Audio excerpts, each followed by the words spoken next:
Hello everyone, কেমন আছেন সবাই? আশা করি সবাই অনেক ভালো আছেন। আর আমি আবির আজকে নিয়ে চলে এলাম আমার মুরগির ভিডিও নিয়ে। আর কালকের ভিডিওতে কিন্তু আমি বলেছিলাম যে মুরগির বাচ্চা ফোটা শুরু হয়েছে, আর আজকে কিন্তু সেই বাচ্চাগুলোকে বের করেছি।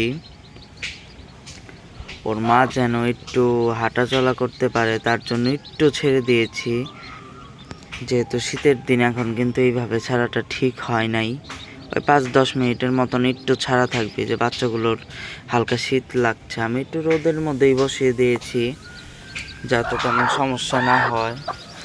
আমার কিরণমালা কিন্তু বাচ্চা ফুটিয়েছে অনেকগুলা, ছোট্ট কিউট কিউট। আমি একটু দেখানোর চেষ্টা করছি।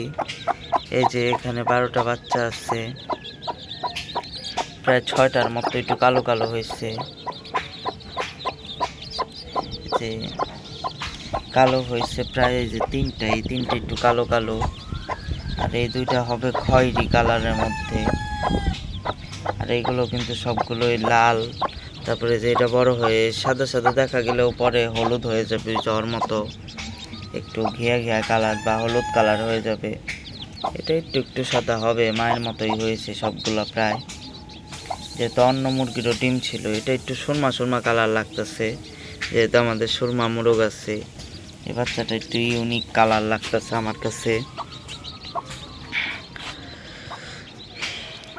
আজকে যেহেতু প্রথম দিন, আর মোবাইলে ছোট্ট বাচ্চা এইভাবে অত দেখানোটা ঠিক না।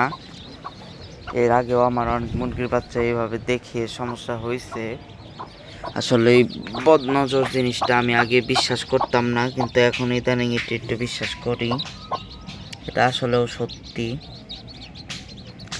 আর আমি কিন্তু এই মুরগিকে নিচে প্রায় 15টা ডিম ছিল, 2টার ভিতরে বাচ্চা বের হওয়ার আগেই মারা গেছে, আর আরেকটার ভিতরে ব্রণ ছিল না। আমি ওকে 15টা দিয়ে বসিয়েছিলাম। মুরগির সাইজটা কিন্তু মোটামুটি ভালোই আছে, তার জন্য আমি 15টা ডিম দিছিলাম। মুরগির সাইজ যদি ছোট থাকে সেক্ষেত্রে আপনারা কম ডিম দিবেন। আবার যদি সাইজটা এর থেকেও অনেকটা বড় হতো, মানে এই মুরগি থেকে, যেমন আমার লালিকে দেখে থাকবেন, লালি কিন্তু একটু বড় সাইজ ওর থেকে। সেই বড় সাইজের মুরগিগুলোকে দেখা গেছে 22টা পর্যন্ত দেওয়া যায়, তবে 20টাই সবচেয়ে ভালো। আর কিরণমালার আদর্শ, মানে কিরণমালার সঠিক ডিমের অনুপাতটা হলো ওর সাইজ অনুযায়ী প্রায় 18টা পর্যন্ত ঠিক আছে। 18টার উপরে দিলে দেখা যায় বাইরে হয়ে থাকে। আর আমি লক্ষ্য করছি যে তাপও কম পায়, তার কারণে এইরকম মাঝারির থেকে একটু ভালো হলে সেগুলোকে আপনারা সবসময় চেষ্টা করবেন 15টা 18টা দেওয়ার। আর একটু বড় সাইজ হলে সেগুলোকে 20টা পর্যন্ত 22টা পর্যন্ত দিতে পারেন। 22টার বেশি দিবেন না, মুরগি যত বড় সাইজই হোক। আর অতিরিক্ত ভারী সাইজের মুরগি দিয়ে বাচ্চা বসালেও কিন্তু ডিমগুলো ভেঙে যায় অতিরিক্ত ওজনের কারণে। আর কিছু কিছু বাচ্চা কালো হওয়ার কারণ আমি মনে করতেছি যে কিছু কিছু হয়তো সুরমা কালার হবে। এই যে এগুলাও পায়ে শরীরে একটু সুরমাই মনে হয় আমার, তেমন কালো মনে হইতেছে না, একটু সুরমার মতন কালারই মনে হইতেছে। যেহেতু আমার মুরগির মধ্যে একটা মুরগি একটু হলুদ কালার, এটা একটু ঘিয়ে সাদা ঘিয়ে এরকম কালার, আর আরেকটা তো একটু ডিপ হলুদ কালারের মতো। এরকম 3টা মুরগির ডিম বসানো হয়েছে।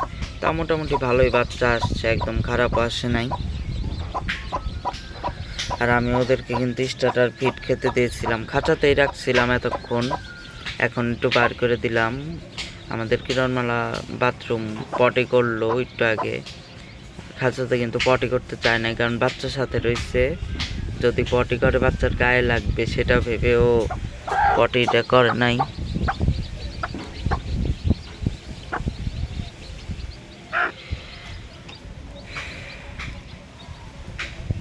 আজকের ভিডিও এ পর্যন্ত। সবাই ভালো থাকবেন, সুস্থ থাকবেন। আর এই শীতে চেষ্টা করবেন বাচ্চা একটু কমে উঠানোর, কারণ শীতে পালন করা একটু মুশকিল। আমি সবসময় পর্দা দিয়ে ঢেকে রেখে পালন করা লাগবে, তাছাড়া কোনো উপায় নাই। আল্লাহ হাফেজ সবাইকে, ভালো থাকবেন, সুস্থ থাকবেন। আর আপনাদের মুরগিগুলো কেমন আছে এই শীতে সেটাও কমেন্ট করে জানাতে পারেন।